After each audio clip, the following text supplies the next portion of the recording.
Programa 20. De la consumación de la independencia al inicio de la Revolución Mexicana. En este programa conocerán las características de México al inicio de su vida independiente. En 1821, consumada la independencia, muchas personas adoptaron una actitud optimista, pues consideraban que el territorio mexicano poseía una gran riqueza y que solo se necesitaba un buen sistema de gobierno para lograr la prosperidad de todos sus habitantes. Sin embargo, el panorama político y económico de México era desalentador.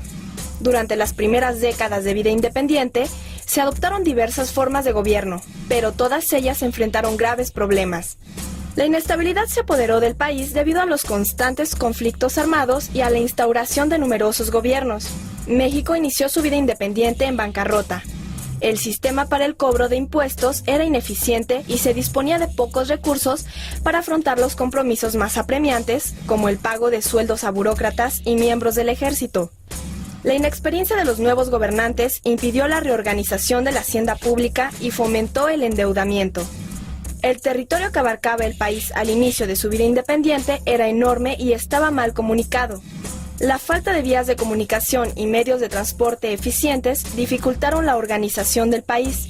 Los caminos se encontraban en pésimas condiciones y no se contaba con un sistema de seguridad. Los viajes duraban semanas o meses. Como nación nueva, con novedosos sistemas políticos y económicos, México era una nación con aprendizaje, en la cual los nuevos grupos políticos tuvieron que aprender a reorganizar el país, tanto en lo político como en lo administrativo. Y no era muy distinto a lo que estaba sucediendo en otras naciones del mundo occidental, en las cuales se estaba experimentando con sistemas políticos, como sucedía en España, en donde tuvieron 3 años de sistema liberal para luego restaurar de nueva cuenta la monarquía absoluta, como sucedió en Francia, en donde desde 1789 hasta 1830 también se sucedieron diversos sistemas políticos e incluso un gran imperio como fue el de Napoleón. Entonces en México también estaba viviendo en este tipo de circunstancias y además también con la fuerza que tenían nuevos grupos institucionales como era el ejército mexicano, que se creían ellos beneficiarios de lo que creyeron ellos haber conseguido, que era la consumación de la independencia, lo cual crearon presión sobre los nuevos grupos políticos.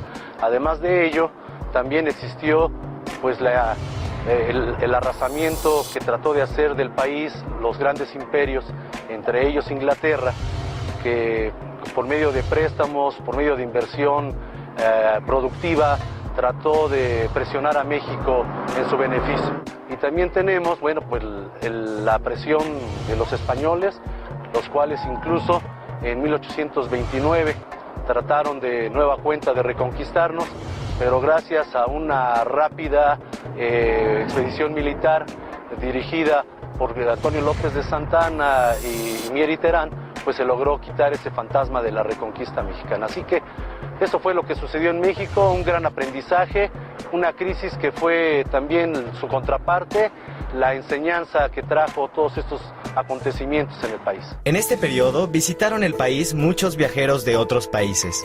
Cada uno de ellos tuvo diferentes motivos para venir a México y permanecieron en nuestro territorio diversos lapsos de tiempo.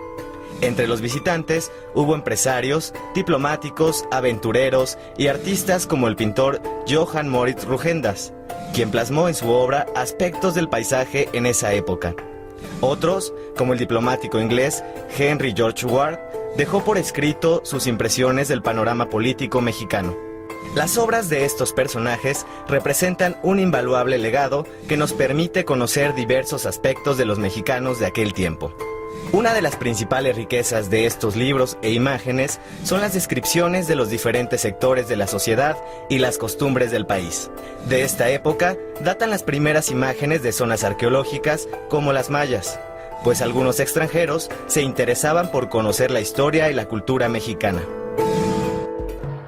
Después de 10 años de conflicto armado debido a la Revolución de Independencia, la planta productiva de México se encontraba en crisis, especialmente lo que era la gran riqueza del país, que era la minería, en la cual la zona del Bajío, que era la principal región productiva de plata en ese entonces, pues se vio ella asusada por los grandes movimientos insurgentes que se desarrollaron, y muchas de las minas se encontraban en una condición pues muy degradada por este tipo de circunstancias. Gracias a la inversión de los ingleses en la primera década de vida independiente, se pudo lograr de nueva cuenta alzar la producción de plata en el país, y posteriormente, bueno, pues se empezó a desarrollar la agricultura tanto en el Bajío como en la zona de Atlisco, y esto hizo que México pues volviera a retomar el cauce de desarrollo económico que posteriormente, ya para la mitad del siglo XIX, se vería ya completamente renovado. En lo que se refiere a lo social, los grupos que se vieron principalmente afectados pues fueron estos pueblos campesinos, estas comunidades, los que se vieron más afectados precisamente por la irrupción del liberalismo, por medio del cual se quiso transformar sus formas de propiedad y de organización política. Todo esto causó, aparte de las grandes revueltas militares que existieron en el país, todo esto causó una serie de rebeliones que se desarrollaron en diversas partes del territorio mexicano.